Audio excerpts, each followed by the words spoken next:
So chapter 9 is over the muscular system, and really we're going to focus a lot on skeletal muscles, but we are still going to introduce or actually remind you of all of the different muscles that you have, the three different muscle types that you have. I remember in chapter 5 when we learned about tissue types, there are 4 general types of tissue: epithelial, connective, muscle, and nervous. And then of muscle, there are 3 specific types of tissue: skeletal muscle, cardiac muscle, and smooth muscle. So remember, skeletal muscle and cardiac muscle are both striated, and you will learn what gives that striated appearance in just a few minutes. So skeletal and cardiac are both striated. Skeletal muscle so usually attaches to bone. So majority of the skeletal muscle organs are going to attach to the skeleton and allow for movement of the skeleton, especially movement at those joints. Remember, we learned about the joints in chapter 8. So this is a voluntary type of tissue, and so voluntary meaning you can choose, you decide to move it. Somatic, it's a part of the somatic, so there's a somatic and autonomic nervous system. Again, this is voluntary and it's under conscious control, and it's a striated type of muscle. Cardiac muscle, the only place you find cardiac muscle is in the wall of the heart, hence the name cardiac. It's involuntary though, and autonomic, both of these meaning that you do not have conscious control over the heart contracting. Thank goodness. It happens without you having to think about it. Also a striated muscle type. And then smooth muscle, so this is that's the only one of the 3 that's not striated, and it is found, you find smooth muscle in the walls of most viscera, so think hollow organs. That is going to be the urinary bladder, all throughout the digestive tract as far as esophagus, stomach, small intestine, large intestine, in your blood vessels, both large arteries and veins. So the uterus, so walls of hollow organs, you're going to find smooth muscle. And that's because all of those organs, you don't want to have to think about, those things contracting or moving. So this is an involuntary and as well as falls under the autonomic nervous system. So again, the skeletal muscle. So a skeletal muscle, each individual skeletal muscle, that is an organ. So your biceps brachii, that is an organ, and it's an organ because it's not just made up of a skeletal muscle organ is not just made up of skeletal muscle tissue, but it also has a nervous supply, vascular supply. So you're going to have blood vessels, you're going to need nutrients going to it and waste being taken away. It's going to have layers of connective tissue. So skeletal muscle, right? Skeletal muscle, there's a skeletal muscle tissue, and then there's a skeletal muscle organ. And that organ is going to be made up of skeletal muscle tissue, nervous tissue, blood tissue, and other connective tissues as well. So it is an organ. Connective tissue covering, so just some terminology to be aware of. So fascia, this is the connective tissue. Think of fascia as it's the connective tissue that helps suspend as well as anchor skeletal muscles to the skin, anchor skeletal muscles to the other organs that might be around it or near it. So there are no real just open spaces in your body. There's going to be connective tissues connecting those things and anchoring them and suspending them throughout your body. So fascia, there are two specific types to be somewhat aware of. So there's a subcutaneous fascia, and you've already learned about that in chapter 6, the integumentary system, but that's going to be the subcutaneous layer of the skin. And so you remember that subcutaneous layer, that hypodermis, is made up of adipose, but also loose areolar connective tissue. And the fibers of that subcutaneous fascia those connective tissue fibers are going to intermingle with what's called deep fascia. And deep fascia, so deep meaning deeper within, right, is going to be more closely associated with the skeletal muscles themselves. And then the protein fibers of the subcutaneous fascia and the deep fascia of the muscles, that's going to intermingle and help anchor them together and hold them in place. Now, tendons are cords. Think of it as ropes or cords. These are cord-like structures made up of dense fibrous connective tissue, lots of collagen fiber, some elastic, but mainly collagen. And those tendons are going to connect muscles, skeletal muscle organs to the bones, right? So skeletal muscles can contract all day long, but if they aren't anchored to the skeleton, we're not going to be able to move throughout our environment.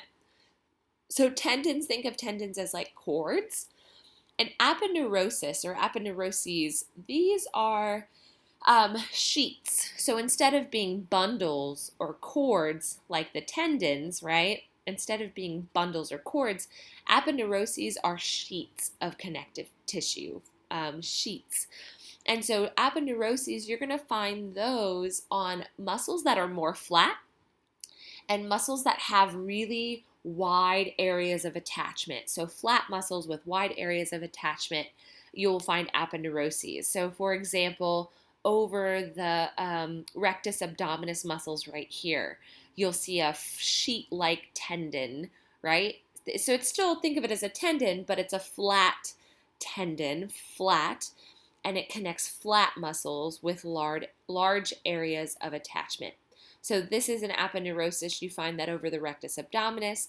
And then you have an epicranial aponeurosis, which is going to connect the frontalis muscle and that occipitalis muscle and connect those together. So flat, okay? A sheet of connective tissue that anchors muscles to a large area of attachment. So there are some more connective tissue coverings. So I talked about the deep fascia, right? So the deep fascia is going to be more closely associated with, so this is a skeletal muscle organ, right?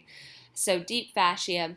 And the fibers of the deep fascia will also, so they will intermingle with and extend from the muscle to form that cord-like tendon. So this would be the tendon. It's more of a cord-like, rope-like structure that attaches to the bone itself. Okay, but those fibers are going to be intermingling with the connective tissue fibers of the fascia. Now, if you were to tease that away, that deep fascia, if you were to tease that away, there would be a connective tissue covering that would be directly adhered to the outside of the skeletal muscle organ, and that is called the epi, so on the very outside. So the epimysium, which surrounds the entire skeletal muscle organ. Now, this is cut in cross-section, so this particular skeletal muscle organ, and you can see in this picture that there are bundles of cells. So what they did was they took out, this is a bundle. Each one of these guys in this bundle, these are skeletal muscle cells. Okay, each one is an individual skeletal muscle fiber cell. So remember, muscle fibers, if you call it a muscle fiber, it's a muscle cell. Remember, we talked about that in class, is a skeletal muscle fiber is a cell. It is not like a protein fiber like collagen or elastic. Those are not cells. Those are protein fibers. These are skeletal muscle fibers or skeletal muscle cells, okay? All right, so these bundles that make up this entire skeletal muscle organ, each one of these bundles is called a fascicle. And there's a connective tissue covering around this fascicle called the perimysium. So it surrounds a fascicle. Now, in this fascicle, each one of these is a skeletal muscle cell. And what they've done is they've taken out, this is an individual skeletal muscle cell or a skeletal muscle fiber. Okay? And it has a connective tissue covering directly surrounding the cell, and that's called the endomysium. So that's the connective tissue covering that surrounds an individual skeletal muscle cell, right? And what you're seeing extended from the cell, these are all myofibrils. So myofibrils are the actin and myosin protein filaments that make up the bulk of the cell. And these are going to be the contractile elements, what allows the muscle cell to actually contract. Okay, so students will get confused when they're looking at this image and think one of these is a cell. No, this is a myofibril made up of actin and myosin. This is a skeletal muscle cell or a skeletal muscle fiber. It's an individual cell made up of lots of myofibrils. This is a fascicle surrounded by perimysium made up of multiple skeletal muscle cells. This is a skeletal muscle organ made up of multiple fascicles. Okay, so don't get confused. And it shows this little flow chart right here from largest to smallest. Okay. This is a micrograph of a fascicle. So what you can see is the connective tissue covering surrounding this bundle. So this would be the perimysium, the connective tissue surrounding a bundle of skeletal muscle cells. Each one of these guys is a skeletal muscle cell or a skeletal muscle fiber, and the connective tissue that surrounds an individual skeletal muscle cell, that would be the endomysium. So why have all these connective tissue investments, right? Like, why have so many connective tissue investments? Why not just have connective tissue around the whole skeletal muscle organ, and why is that not enough? So skeletal muscles are going to be very active, and they contract a lot, and they use up lots and lots of energy. So we can't just rely on, and remember, connective tissues are vascularized, majority of them are going to be vascularized, and so they're going to contain nervous supply and blood vessels, and that's how we're going to get our nutrients. And so the cells that are located in the middle of the skeletal muscle organ, they would have to rely on diffusion of nutrients from this outer connective tissue investment, but all of these muscle cells around the periphery are going to use that up before it could get into the muscle cells that are deeper within. So having multiple connective tissue investments allows for blood vessels and nervous tissue to innervate the entire muscle so that all of the cells get adequate nutrients as well as an adequate nervous supply. You'll see that skeletal muscle cells will not contract unless they are told by a motor neuron to contract, okay? So it allows for a nervous supply and a vascular supply throughout the entire muscle. It also allows for portions of the muscle to act somewhat independently. So if there were to say maybe be some injury to a muscle, a skeletal muscle organ, it will allow the other bundles to somewhat act independently of one another. But the main thing is having nervous supply and vascular supply throughout the entire skeletal muscle organ. Okay? All right.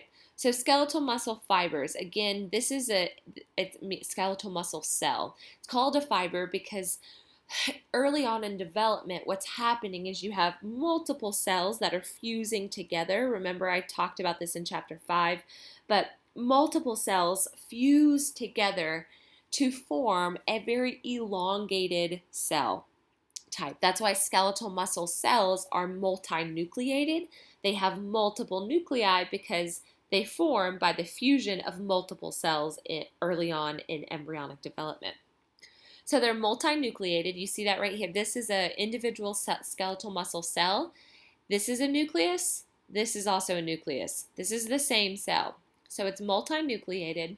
And those cells, we want skeletal muscle cells to be elongated and almost look like a fiber in appearance, because the longer they are, the greater power that can be generated by contraction. Okay? So skeletal muscle fiber equals a skeletal muscle cell. So again, it's multinucleated. Some terminology. So instead of, whenever you see sarco refers to a skeletal muscle, and then lemma actually means a plasma membrane. So plasma membrane, you can hear it sometimes referred to in textbooks as a plasmalemma. It means the plasma membrane. So a sarcolemma is going to be the plasma membrane of a skeletal muscle cell. So this outermost boundary, right, this plasma membrane, we're going to call a sarcolemma. The cytoplasm, right, the cytoplasm inside of the cell, inside of the skeletal muscle cell that contains all of these myofibrils and mitochondria and the other organelles, okay, instead of calling it the cytoplasm, we call it the sarcoplasm, okay? Many myofibrils, so these are bundles of myofibrils, and myofibrils are made up of actin and myosin, which are the protein filaments that are the contractile elements. This is what allows skeletal muscles to contract. And so look, the bulk of the sarcoplasm is made up of lots and lots and lots of these myofibrils. Okay? Thick and thin filaments. The thin filaments are actin. We talked about actin when we talked about the cytoskeleton. Okay? You also find actin in the myofibrils. The thick filaments are myosin. Now, sarcomeres are the individual functional units of the myofibrils. And I'll explain sarcomeres more in detail in just a second. But if you look, this unit right here, this is a sarcomere. Then here's another unit, this is another sarcomere. So sarcomeres are the functional units of the myofibrils. And each individual sarcomere these are the guys that are going to contract within the myofibrils. The sarcoplasmic reticulum, so if you look at this myofibril, it's kind of in this orangey color, right? Not yellow, because this yellowish color is more representative of the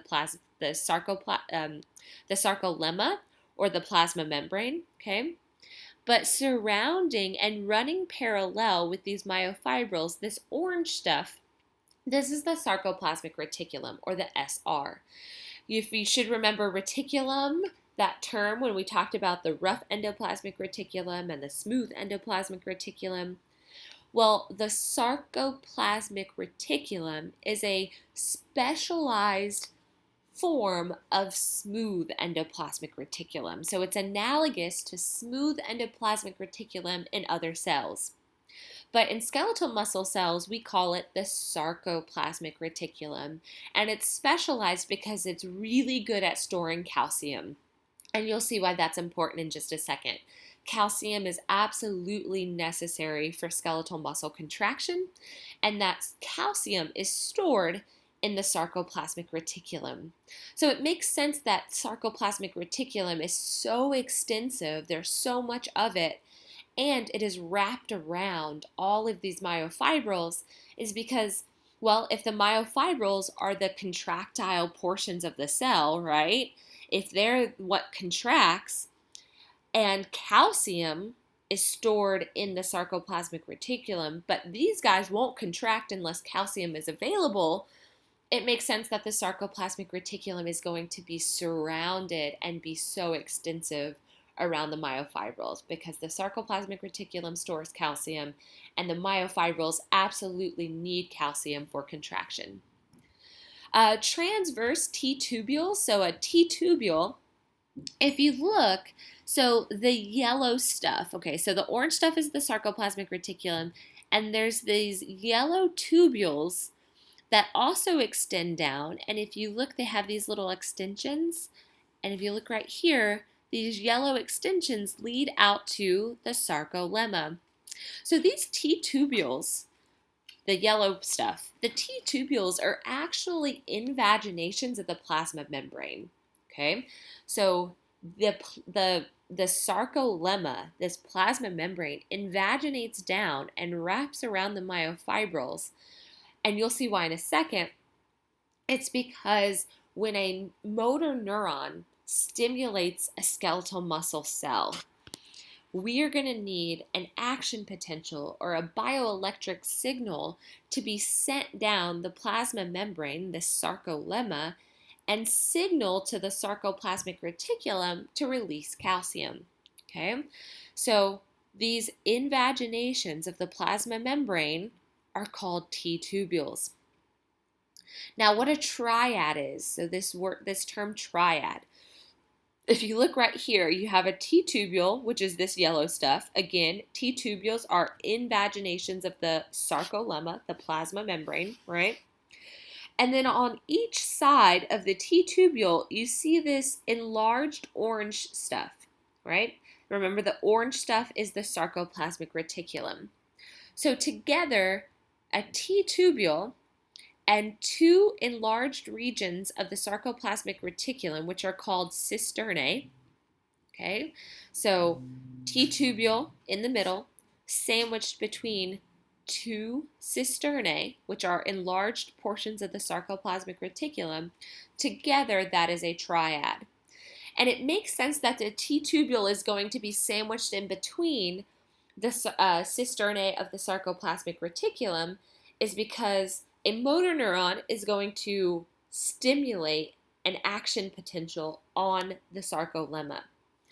That bioelectric signal is going to be sent down the sarcolemma, but also down these T tubules. And that electric signal is going to tell these cisternae to dump out their calcium. And that calcium is going to aid in contraction. So it makes sense, again, form follows function. Where things are located and how they're structured is going to be directly related to the function it has to carry out. So this image, this is a little bit easier to see. So if you look, here's a skeletal muscle cell, a muscle fiber, and inside lots and lots of myofibrils. Now you do see other organelles like you see like mitochondria. Skeletal muscle cells are going to have lots and lots of mitochondria because mitochondria are the powerhouses of the cell. This is where aerobic cellular respiration takes place, where lots of ATP can be made. So it makes sense that a cell type that is so energy expensive is going to have lots of mitochondria. But you can see the bulk of the inside of the cell are going to be these myofibrils. So here's a myofibril made up of thick and thin actin, thick myosin filaments. So in this picture, it's more yellow, but these enlarged portions right here, these are the cisternae of the sarcoplasmic reticulum. This lighter yellow, almost whitish structure that have these little tubules that are coming down. This tubule, if it were to extend, would go out to the sarcolemma. These are the T tubules. So a T tubule sandwiched in between two cisternae of the sarcoplasmic reticulum, this makes up a triad, okay?